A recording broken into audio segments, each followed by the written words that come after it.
నమస్తే. ప్రజెంట్ మనతో పాటు గ్రూప్ 1 అభ్యర్థి ఉన్నారు. అన్న, గ్రూప్ 1లో అవకతవకలు జరిగాయని చెప్పేసి పెద్ద ఎత్తున ఆరోపణ చేసిన ఇప్పటికీ ప్రభుత్వం దాని మీద ఎటువంటి చర్చ కూడా చేయని పరిస్థితి. ఏం చెప్తారు దీని గురించి? ప్రభుత్వం చర్చ చేయలేదంటే ఇక్కడ ఇప్పుడు యాక్చువల్గా ఈ ప్రాసెస్ ఏదైతే ఉందో అంటే first judgement single bench judgement వచ్చింది కదా.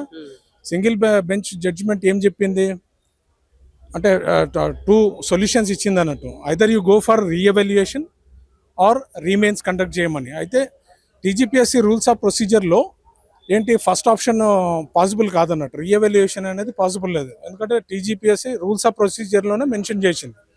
అయితే ఇక్కడ ఆప్షన్ ఏంది టు గో ఫర్ రీమెయిన్స్ అన్నట్టు. అయితే మేమంతా చాలా హ్యాపీగా సంతోషపడ్డాం. అయితే ఇప్పుడు తెలంగాణ గవర్నమెంట్ ఏం చేసింది, they went for the division bench. Division బెంచ్లో ఏంది అంటే మేమేమనుకున్నట్టు మా ఫేవర్లోనే వస్తుందేమో అంటే దే లిఫ్టెడ్ దట్ స్టే అన్నట్టు. స్టేని జస్ట్ నిలిపేస్తున్నామని చెప్పారు అన్నట్టు. అప్పుడు అపాయింట్మెంట్స్ అనేది అంటే అదే రోజు గవర్నమెంట్ అంటే TGPSC they have declared the result in the mid night అన్నట్టు. అంత అవసరం ఏమొచ్చింది అంత తొందర? So immediately after the second day వాళ్ళకు లాస్ట్ మంత్ అంటే September 27th they have given the appointment అన్నట్టు. మన ఆనరబుల్ సీఎం రేవంత్ రెడ్డి గారు అపాయింట్మెంట్స్ ఇచ్చారు.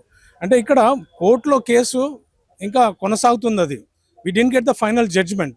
అంటే డివిజన్ బెంచ్ ఫైనల్ జడ్జ్మెంట్ లేదు. అంటే October 15th హియరింగ్స్ అనేది స్టార్ట్ అవుతాయి. మేబీ జడ్జ్మెంట్ వస్తుందా, మా ఫేవర్గా వస్తుందా లేదా అని తర్వాత విషయం. ఒకవేళ మాకు నెగిటివ్ వస్తే we'll go for the supreme court అన్నట్టు. So ultimately we have faith, okay, trust on the judiciary. So division బెంచ్లో కూడా మా ఫేవర్లో వస్తుందని మేము నమ్ముతున్నాం యాక్చువల్లీ. అంటే ఇప్పుడు న్యాయం జరిగేదాకా పోరాటం ఆప అంటారు. న్యాయం జరిగే వరకు పోరాటం ఆపం, ఎందుకంటే ఇక్కడ అన్యాయం జరిగింది. ఇప్పుడు సింగిల్ బెంచ్ జడ్జిమెంట్ అంటే ఆ జడ్జి ఎంతో డీటెయిల్గా అంటే 4 to 5 months వాళ్ళు ఒక స్ట్రక్చరల్గా అంటే వాళ్ళ ఓపిక. ఇప్పుడు మా అడ్వకేట్స్ కానీ రచనారెడ్డి మేడం కానీ సింగిల్ బెంచ్ జడ్జి కానీ నామవరపు రాజేశ్వరరావు క్రిస్టల్ క్లియర్గా దాంట్లో అన్ని అవకతవకలు మెన్షన్ చేశారు. అంటే ఫర్ ఎగ్జాంపుల్ ఇందాక చెప్పాను నేను 2 హాల్ టికెట్స్ అన్నారు. అంటే at the preliminary stage and the mains stage different hall tickets ఇచ్చారు. కానీ యూపీఎస్సీలో అలా లేదన్నట్టు. యూపీఎస్సీలో 3 phases we'll have unique hall ticket అన్నట్టు. ఒక సింగిల్ హాల్ టికెట్తోనే candidate from the preliminary stage to the selection process అంటే అప్ టిల్ ద ఇంటర్వ్యూ అక్కడ వరకు ఒకటే హాల్ టికెట్ ఉంటుంది. సో ఇక్కడ 2 హాల్ టికెట్ ఉండడం వల్ల అసలు ప్రిలిమ్స్ రాశాడా క్యాండిడేట్, పోనీ ప్రిలిమ్స్ రాయకుండా మెయిన్స్ రాసేసారా డైరెక్ట్గా అంటే ఈ అనుమానాలను ఉన్నాయి. ఇప్పుడు టీజీపీఎస్సీ ట్రాన్స్పరెన్సీ కాన్స్టిట్యూషనల్ బాడీ అని చెప్తుంది కదా. సో ఈ ట్రాన్స్పరెన్సీ అకౌంటబిలిటీ అనేది మిస్ అవుతుంది.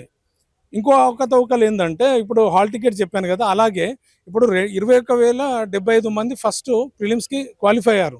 దాని తర్వాత ఒక 10 మందిని కలిపి 21,085 అన్నారు. మరి ఆ 10 మంది ఎవరు, ఎక్కడి నుంచి వచ్చారు అంటే ఇప్పుడు దొడ్డిదారిన వచ్చారా వాళ్ళు అనే ఒక ట్రాన్స్పరెన్సీ అన్నప్పుడు ఇప్పుడు అనుమానాలు ఎందుకున్నాయంటే అన్యాయం జరిగింది మాకు గట్టిగా మేము నమ్ముతున్నాం.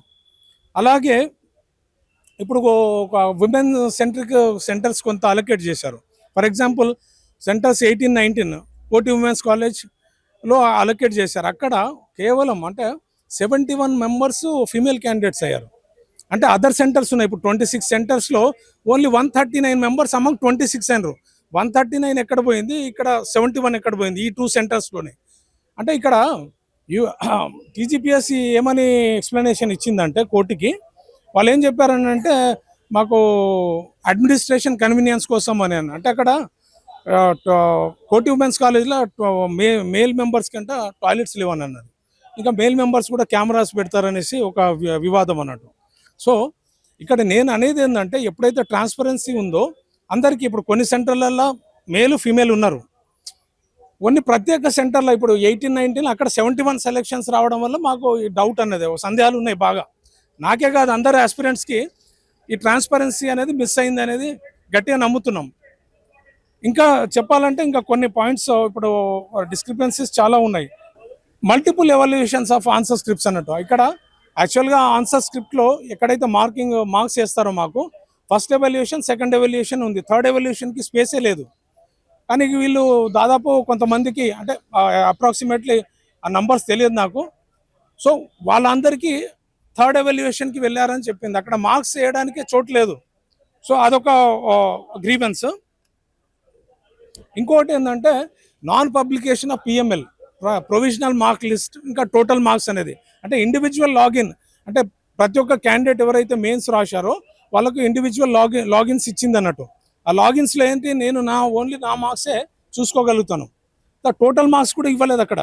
అంటే నార్మల్గా యూపీఎస్సీ ఏం చేస్తుంది, హాల్ టికెట్ నెంబరు, ఆ వ్యక్తి పేరు, ఏ పోస్టు అనేది అన్ని క్రిస్టల్ క్లియర్గా ఉంటుంది అన్నట్టు, ట్రాన్స్పరెంట్గా. సో ఓన్లీ యూనిక్ హాల్ టికెట్తోనే ఎంటైర్ ప్రాసెస్ సెలెక్షన్ అనేది జరుగుతుంది.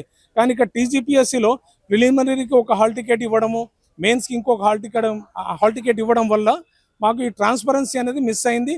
అన్యాయము 100% జరిగింది అని మేము నమ్ముతున్నాం.